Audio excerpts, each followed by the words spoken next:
Good morning. और आज जो है मैं आप लोग को एक कहानी सुनाना चाहता हूँ। कहानी है महात्मा बुद्ध की। बहुत ठंड तो नहीं है लेकिन ठीक है, ठंड ठीक ठाक है। तो आज संडे की क्लास थी। मैंने 9 बजे का सब लोगों को समय दिया था, लेकिन 9 बजे तक तो कोई बच्चा, एक सिंगल स्टूडेंट्स नहीं आया है। तो चलिए, मैंने सोचा कि ऑनलाइन रिकॉर्ड कर दूँ कुछ। तो मैं महात्मा बुद्ध की कहानी सब लोग को सुनाता हूँ कि महात्मा बुद्ध के जो प्रिय शिष्य थे ना, उनका नाम था भंते आनंद। तो भंते आनंद जो थे ना, उसको महात्मा बुद्ध ने एक बार भेजा एक चोर के यहाँ शिक्षा लेने के लिए। अब चोर क्या शिक्षा देगा, बहुत अजीब सी बात थी। लेकिन अब चूंकि महात्मा बुद्ध ने खुद कहा था, तो भंते आनंद को जाना ही था उस चोर के पास। तो भंते आनंद जो है ना, वो मन महसूस कर कि चोर से क्या शिक्षा ली जा सकती है, मन महसूस कर जो है वो गए चोर के पास। तो चोर जो था ना, अब उसने जब जाना कि महात्मा बुद्ध ने एक साधु को उसके यहाँ भेजा है, तो चोर को थोड़ी कोफ्त तो हुई। लेकिन फिर चोर ने सोचा कि चलो ठीक है, मैं धर्म कर्म तो ऐसे भी कुछ करता नहीं, क्या पता एक जो है साधु की सेवा कर दूं, एक बौद्ध भिक्षु की सेवा कर दूं, तो शायद कुछ पाप कम हो। तो उसने उसको रहने दिया अपने यहाँ। तो क्या हुआ कि चोर जो था ना, वो नियम से रोज़ चोरी करने के लिए निकल जाता था। और जो भिक्षु थे, बौद्ध भिक्षु भंते आनंद, वो चुपचाप बैठे रहते थे। उनको समझ में नहीं आता था कि आखिर भगवान बुद्ध ने उनको एक चोर के यहाँ भेजा क्यों है। ऐसे ही कई दिन बीते। एक दिन चोर जब चोरी करने के लिए जा रहा था, तो उसने देखा, बौद्ध भिक्षु ने महसूस किया कि आसमान में बादल घिरे हुए हैं और बारिश भी होने वाली है।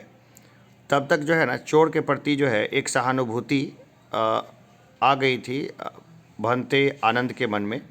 और देखिए, ऐसा प्रायः होता है कि जब कोई व्यक्ति अगर साथ रहते हैं, तो साथ में जो है ना एक सॉफ्ट कॉर्नर डेवलप होता ही होता है। एक प्रेम का भावना तो स्वाभाविक रूप से आ ही जाता है।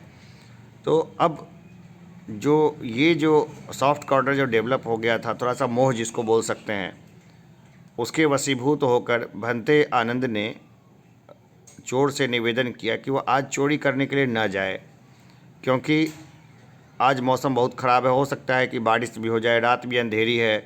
वैसे में तो चोर से जब इसने निवेदन किया, तो चोर ने भंते आनंद को समझाया कि भाई देखिए, मैं चोर हूँ, ये मेरा रोज़ का काम है चोरी करना। अगर मैं चोरी नहीं करूँगा तो मैं क्या खाऊँगा, मेरा परिवार क्या खाएगा। तो अगर मैं ऐसे सामान्य सी रात में जब बारिश होने वाली है, अगर मैं रुक गया, तो अगले दिन अंधेरी रात से भी डरने लगूँगा। फिर किसी दिन जैसे बहुत घनघोर बारिश होगी और फिर अंधेरी रात होगी, फिर मैं उसमें भी डरने लगूँगा। कभी मुझे ज़्यादा ठंड रहेगी तो मैं चोरी करने नहीं जा पाऊँगा। कभी ज़्यादा गर्मी पड़ेगी तो मैं आराम की मुद्रा में आ जाऊँगा। इस तरह से तो मेरा पूरा व्यवसाय ही बाधित हो जाएगा। तो इस तरीके से बताइए कि फिर मैं क्या कर पाऊँगा जीवन में। जो चोरी है वो भी मैं ठीक से नहीं कर पाऊँगा, जबकि चोरी तो सबसे निकृष्ट काम है, सबसे छोटा काम है, और मैं हूँ भी बहुत मामूली चोर। तो ये बात जैसे ही बोली चोर ने, कि वैसे ही भंते आनंद जो है वो सारा माजरा समझ गए कि आखिर महात्मा बुद्ध ने उनको आखिर उस चोर के पास भेजा क्यों था। तो देखिए, होता ये है एक विद्यार्थी जीवन में कि अगर आप मौसम देख करके या प्रतिकूल मौसम देख करके अगर आप डरते हैं किसी चीज़ से, अभी काफ़ी ठंड है बाहर, तो अगर आप डरते हैं मौसम देख करके कि अरे अभी तो मौसम बहुत ख़राब है, थोड़ा सो लेते हैं, या ख़राब मौसम देख करके अगर आप अपनी पढ़ाई पोस्टपोन कर देते हैं कि भाई अभी तो उंगलियों में ठंड लग रही है, बाद में लिख लेंगे, तो होता क्या है, इसी तरह आप ना प्रतिकूल मौसम के गुलाम होने लग जाते हैं और डरने लग जाते हैं। और इस डर से आपकी पढ़ाई जो है वो काफ़ी बाधित होती है। तो हमें इस शिक्षा से सीख लेनी चाहिए। और हमें जो है ना, मौसम कैसा भी रहे, प्रतिकूल ही मौसम क्यों ना रहे, लेकिन स्टडी ज़रूर करना चाहिए, डेली स्टडी करना चाहिए, नियम से पढ़ना चाहिए। जैसे चोर नियम से अपनी चोरी कर रहा है सारा कुछ, उसी तरह नियम से सब लोगों को जो है ना अपना पढ़ाई करना चाहिए और अपना काम, दैनिक काम भी एकदम टाइम से निपटाना चाहिए।